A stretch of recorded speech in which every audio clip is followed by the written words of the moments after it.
Bonjour, c'est Mac Adébaran, je suis avec Stéphane Royer. Rebonjour, on s'était déjà vu il y a quelques années, là nous sommes en 2020. Nous sommes à Ex-Situ, voilà, organisé par Liliane. Et donc tu es venu aussi en visiteur en quelque sorte. Voilà, tu étais l'ancien président des repas ufologiques, hein, de Paris au départ, puis national. Exactement. Voilà. Tu peux nous parler un peu de tes actualités? Alors tu as sorti bien sûr OVNI et nucléaire, hein, voilà, avec Didier Gomez, donc ça c'est effectivement 2020, il est sorti en 2020. C'est ça. Voilà, et en fait, voilà, je suis en train de travailler un nouvel ouvrage. Oui. Si tout se passe bien, il devrait paraître début 2026. D'accord. Voilà. Donc c'est mon actualité. Alors après évidemment je fais aussi je participe à un certain nombre d'émissions, notamment là je vais bientôt enregistrer pour l'UAP Afrique et je devrais aussi bientôt enregistrer pour la chaîne Miasme TV. Il y a des personnes qui étaient avec nous dans la salle et qui effectivement aiment effectivement Miasme TV, les émissions. D'accord. Voilà. J'interviens notamment. Et alors, quel sera le sujet de ce livre collectif alors?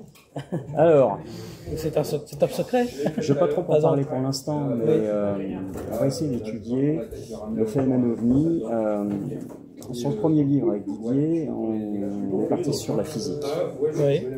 Là, on va partir sur une autre science, qui ne sera pas une science dure, on va dire, mais je vais partir sur un autre type de science. Enfin, plusieurs types de sciences. Le but, c'est d'essayer d'éclairer le phénomène OVNI et les interventions avec des intelligences non humaines sur un degré plus large, une échelle plus large, en fait, que le présent. Voilà.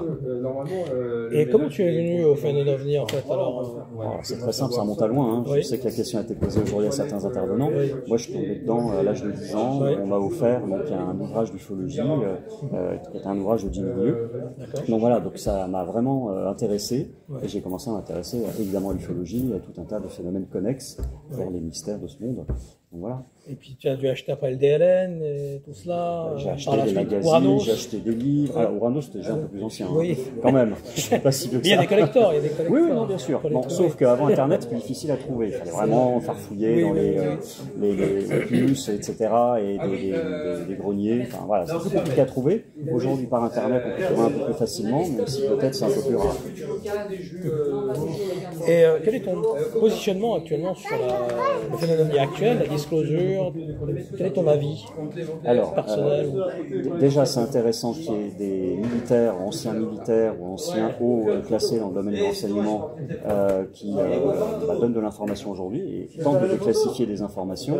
Alors, il faut quand même savoir, on est critiqué, que ce sont des gens qui prennent des risques, peut-être pour leur vie, mais surtout pour leur carrière.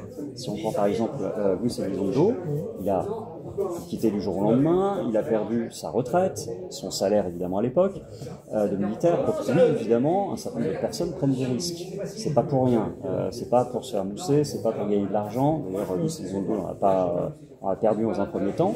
Voilà, donc il est évident que c'est une prise de risque. Donc si on prend des risques comme cela, c'est parce qu'on est mu derrière par une volonté, par quelque chose de nouveau, l'idée, l'envie de en fait diffuser de l'information et servir l'humanité en quelque sorte. Et sur le phénomène OVNI actuel, son évolution à travers le temps, quel est ton avis? Parce qu'il est passé quand même d'un phénomène très dur, des traces au sol, aux années 50, les gros boutons, tout ça. Et finalement, il va avec le temps, le Zeitgeist, l'esprit du temps, il se dématérialise à l'image du temps actuel.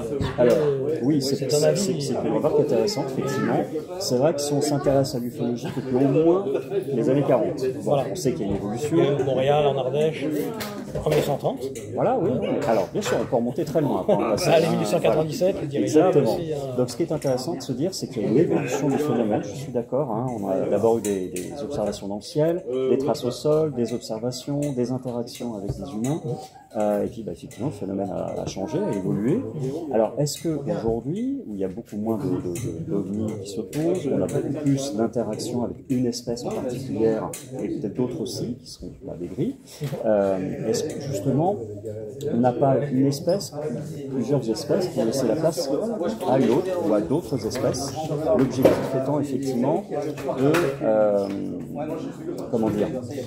d'enseigner, d'initier l'humanité à une autre autre conscience, à voir plus grand. C'était aussi un des thèmes de ce salon ce week-end. Je pense qu'effectivement, on a affaire à plusieurs types de peuples. Certains usent des termes de fédération, confédération. Bon, chacun utilise les termes qu'il veut, mais on a affaire à des intelligences non humaines qui sont collectives, à mon sens, et qui sont là pour aider l'humanité dans cette difficile phase de transition de tous bords, hein, puisque effectivement, le gouvernement ne va pas bien, la société ne va pas bien du tout, et puis évidemment aussi l'environnement en subit les conséquences. Donc autant de facteurs qui peuvent expliquer effectivement que des intelligences viennent nous aider, des intelligences venues d'ailleurs, et puis évidemment il y a aussi le phénomène nucléaire que je connais bien, qui est pas la seule, mais une des possibilités pour laquelle des intelligences non humaines viennent nous voir et nous aider pour éviter de faire sauter la planète, bien sûr. Alors, grand débat, hypothèse exogène ou endogène? Les deux, parce que là, il y a eu toute l'ufologie française qui avait explosé un peu avec Pierre Biroudi et Alex Hourcheur, Jacques Vallée précédemment en 75. Là, c'est un peu l'hypothèse sociopsychologique avec Bertrand Meilleux. C'est une école, hein. Et on revient maintenant un peu à ça avec Philippe Solal, avec des personnes comme Alex Hourcheur revient, Kasprovi. Quel est ton avis là-dessus, sur le fait que le phénomène, en fait, peut être aussi intérieur? Alors, il y a indubitablement, de toute façon, des intelligences non humaines qu'on pourrait qualifier d'exogènes, quelle que soit leur origine, multidimensionnelle, extraterrestre, etc. Et puis, il y a évidemment une interaction avec la conscience. Ouais. Si c'est de ça dont on veut parler. Donc bien entendu, on a affaire à une espèce de cinéma que nous font les êtres qui viennent nous voir. Ce sont des bons histrions. Voilà, c'est-à-dire qu'ils veulent nous faire croire un certain nombre de choses qui ne correspondent pas toujours à la réalité. Je ne dis pas qu'il n'y a pas toujours un rapport à la réalité, mais c'est quand même pas toujours le cas. Croyez-nous, mais pas trop. Voilà, et surtout, on parle beaucoup depuis Matrix, de réalité augmentée, de réalité virtuelle. Donc il n'est pas improbable aussi qu'il y ait cette espèce de couche entre eux et nous, une couche de réalité virtuelle. Voilà. Donc après, évidemment, il faut développer tout ça, il faut enquêter. C'est difficile de parler par généralité, mais il faut prendre des cas et explorer. Il y a certainement des cas où on fait prendre des vessies pour des lanternes, et d'autres qui sont peut-être plus proches d'une certaine réalité, entre guillemets, si tant est qu'on puisse parler de réalité en approchant ces verres. D'accord. Il y a un petit peu de conclusion. Ton actualité, donc c'est un livre à venir, donc collectif 2026, oui. Normalement, si je le finis, bien dans les temps, il devrait sortir en début 2026. Évidemment, je ferai un petit peu plus de promotion à ce moment-là. Je pense qu'on invitera un peu à droite à gauche. Donc voilà. Bien, merci Stéphane. Merci beaucoup, Mike. Oui.